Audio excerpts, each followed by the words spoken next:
it gives me great pleasure now to bring on board Mr. Ashwath Ram, Managing Director of Cummins India, to talk about what is the way forward for the economy, the company and the sector he represents, and what is his understanding on how soon the capital market cycle actually would revive. Mr. Ram, thank you for joining us and thank you for being part of this edition of IRM India Revival Mission, a show where we debate, deliberate and also discuss what is the way forward for India in this pandemic crisis. Before I get into specifics of your business, your company, your sector, walk us through your understanding of where the economy is. So I think we are in a revival mode. I think we had the toughest months between March and June, and I think we have bottomed out and gradually beginning to bounce back up. I think from a infrastructure perspective, the infrastructure is keeping up to the COVID impact, and most people are back at work and trying to get back things to normal. So it's beginning to bounce back pretty strongly is the way I'm seeing it right now. My next question is that the sector which you represent, essentially capital goods sector, some would argue that this sector was going through a slowdown even before the COVID. Has COVID in a sense really made it slightly tough for a sector which otherwise was going through a cyclical slowdown? As you rightly said, our business, which mainly consists of automotive sectors as well as the power generation business, which is in the capital goods sector, and we also supply to industrial markets like rail and marine and construction. Many of those sectors were going through a cyclical slowdown. The first of it was impacted because of the banking crisis, which was there in late 2018, early 2019. And then the automotive side of the business also went through a very major emissions change, which typically other countries do in 10 years. What India has done is gone through that kind of change in 3 years. So with all of that, the market was expected to be slower than 2019. But the impact of COVID, with factories all being shut down, no sales for a couple of months, all of that has, added a further burden to the industry of having to come out of this crisis.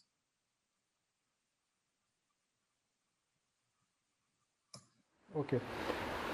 When do you think capacity utilization will come back to a level at which entrepreneurs and capital allocators would be tempted to start the new capex cycle? Because for your sector and your company to do well, a fresh cycle has to start. A fresh cycle, I'm breaking it for our viewers, will only start when a threshold of minimum capacity utilization is reached. I think we are not very far from that portion of the cycle. We are already at close to somewhere between 70 to 80% capacity utilization. And part of it, of course, can be said is some pent-up demand because nothing was produced in the economy for a couple of months. But many parts of the economy continue to progress well. The agriculture sector continues to progress well. The FMCG sectors continue to progress well. All the service sectors continue to progress well. And the combination of all those factors is that, the economy will continue to keep moving. Some sectors will revive a little more slowly. But I'm beginning to see signs across pretty much all segments that demand is beginning to come up. And I feel pretty strongly that by early next year, demand will be pretty strong as compared to what we have seen it in 2020. When you say demand will be strong, are you comparing 2020 levels, or are you saying demand comparisons, the parallels you're drawing, they are of the pre-COVID level? I'm based on the trends we have started to see. We think that already we are at 70 to 80% capacity utilization of the pre-COVID level. And we think with another 3 or 4 quarters where things are starting to steadily pick up, We think by middle of next year, we will be at pre-COVID levels of capacity. We won't be at the peak we had in 2018. Certainly, I think even 2021 we'll be probably 10 or 15% below that level. But we will pretty much be at 2019 levels by middle of next year. Now, Cummins is the world's largest dealer in the world's largest player in the diesel engine market. Now, the shift from the diesel engine to other forms of other forms of machinery, other forms of engine is something which is a mega trend. It could be gradual, but it's a trend which is there. How are you planning to safeguard your company from this mega trend? Yeah, it's a very good question, and actually we are very well prepared for the change in technology. Every time the technology changes or the rules become tougher, or one has to introduce more complex emissions, or even introduce new fuels, new ways of driving a powertrain, Cummins has always succeeded. And we are prepared in many ways. One is a big driver of change in the diesel engine side of the world is that everything is becoming electronic. And Cummins leads in most of the electronics as well as emission technologies around the world. And this is actually helping us gain market share as well as reach more customers than we've ever done before. Cummins has also been making many acquisitions and has made many investments in the electrification space as well as in the space of fuel cells, alternate gases, and many other forms of fuels. So we almost like to say that we are fuel agnostic, and as a matter of fact, the more types of fuel, the more complex the technology, it helps Cummins win. And to that intent, we have anywhere between 1,500 to 2,000 engineers already working in India doing R&D work on all of these technologies. About 50-60% of that work is done for global customers around the world. So when India becomes ready to use some of those different fuels or different technologies, Cummins will be ahead of the game.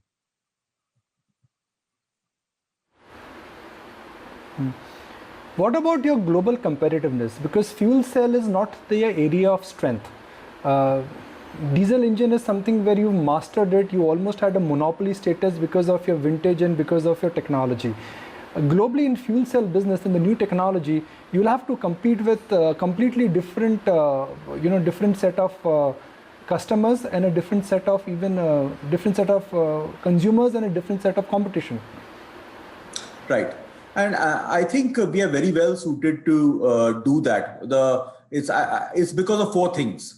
The first is that we understand the industry and our applications better than many of our competitors because we've been in it for 100 years. We also have been making a lot of investments in the right technology which matters to our customers. We have outstanding and amazing relationships with OEMs, fleets, and end users. And finally, our network is unmatched, and we will be there where our customers need to be.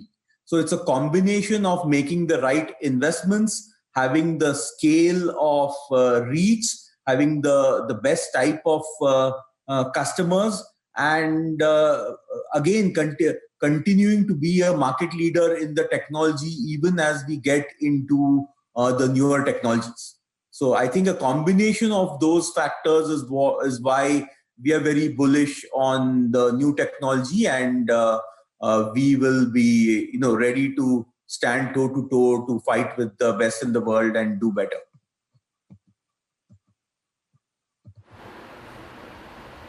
In terms of a specific area, who will be your future consumers of the new technology? Will it be the same guys buying differently, or you'll add new set of customers? It's going to be a combination. So let me give an example with the fuel cell and the hydrogen technologies. So in these technologies, we not only supply fuel cells, we also supply electrolyzers, which means these are electrolyzers are ways by which you generate hydrogen. And earlier we were never a company supplying any fuel. We only supplied the powertrain.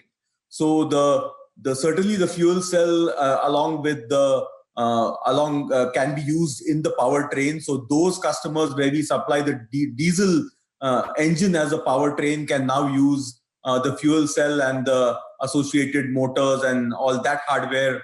They can continue buying from us. So we retain some of those existing customers. But we have opportunities to expand into new markets. So with the electrolyzers, we can be producers of hydrogen, and that hydrogen can be used to balance the grid. It can be used to store energy. It can be used even to enhance the life of diesel products by enriching the mixture by putting hydrogen in it. So I think it actually opens up the space for us to acquire many new customers and play in more spaces than we do today. Okay. Let's understand the manufacturing landscape of India.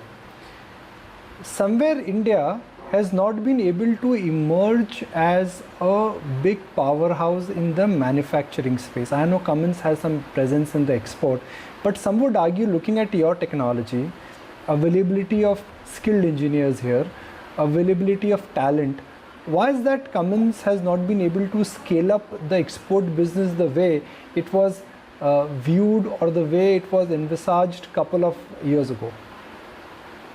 So Cummins still does quite a bit of exports. Actually, probably we do more exports than any one of our competitors in the Indian market. But there have been a couple of factors. The first is that the emissions in India have been what were called lagging emissions. And so the products we were producing in India were not to the same technology or to the needs of some of the advanced markets in the world like Europe and America.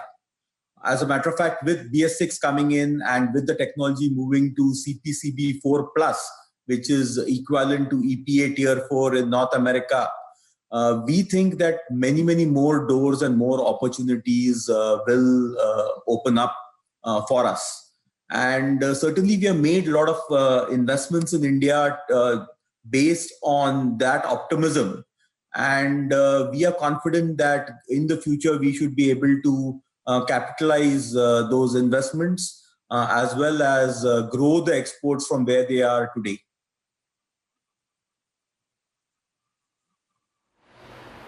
While a lot of developed nations are conscious of emission norms, and that explains the fact which we discussed in terms of the importance of a diesel engine, do you think this also opens up a strong frontier for you to African nations and to LATAM pockets and geographies and countries where affordability and emission norms could perhaps be a reason why diesel engine demand could be strong?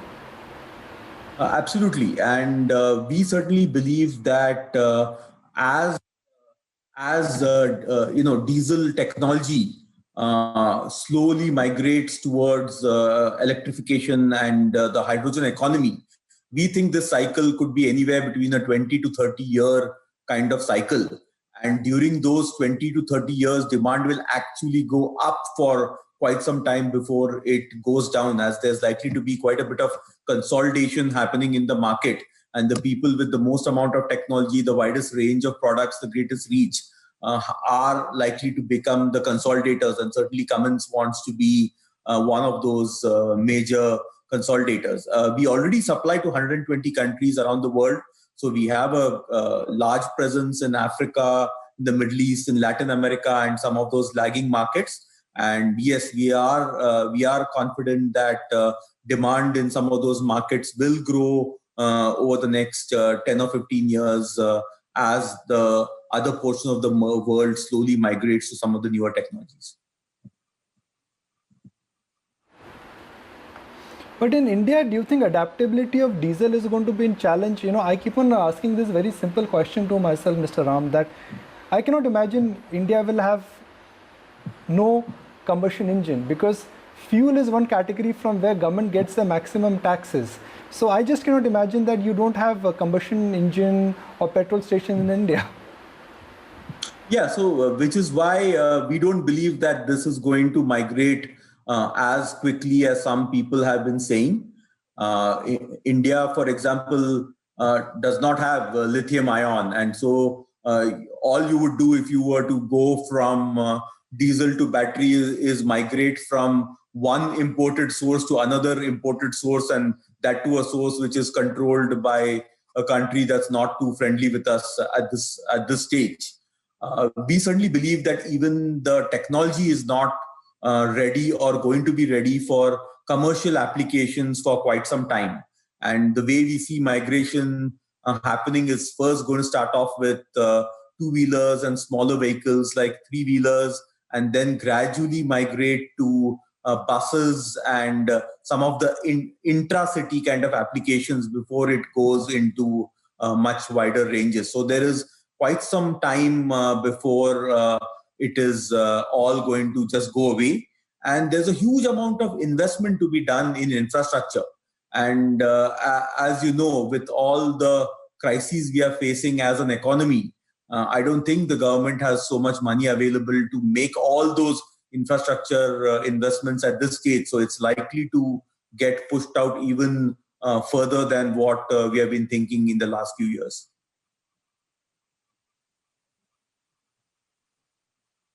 Mr. Ram, one large reason why the diesel engine demand in India was strong is because of a poor power infrastructure. But now things are changing there. Discoms are in a much better position to give uninterrupted supply of power. The experience of big cities also has, in terms of power supply and consistency, has improved. In my young days, I definitely remember when we had a diesel genset in a house because the electricity cut was so high. Thankfully, my son is not growing up in that kind of an environment. So this is again a mega trend. Is this something which your shareholders should worry about? Because continuity in power in Indian household and industrial is something which is bad for your business. Actually, the data shows differently. So what happens is as one gets used to more reliable power coming in from the grid, one gets very, very jittery when one loses power even for small amounts of time. And when you look at advanced countries like Europe or North America, Japan, many of them have not had grid problems for now nearly 2 or 3 decades. But our sales, even in those markets, continue to keep increasing, because as people get used to a more reliable grid, they want to have backup energy sources available, and the diesel technology is one of the most reliable backup sources. So we actually see demand increasing as the grid becomes more reliable. And the other portion is that as renewables come in, so you have solar coming in, you have wind power coming in, and a greater and greater percentage of our grid is coming from these renewable energy sources. Now, what you find is that these are not predictable. They are great sources, they are wonderful for the environment, but they are not predictable from a reliability perspective. And typically what happens is, to back those up also, you sell either diesel or gas powered generators. And we have seen those trends around the world where the supplemental power or the balancing power is all supported by the products we make. So, we don't feel threatened in any manner. Our shareholders need not worry. There is lots and lots of opportunity available for us.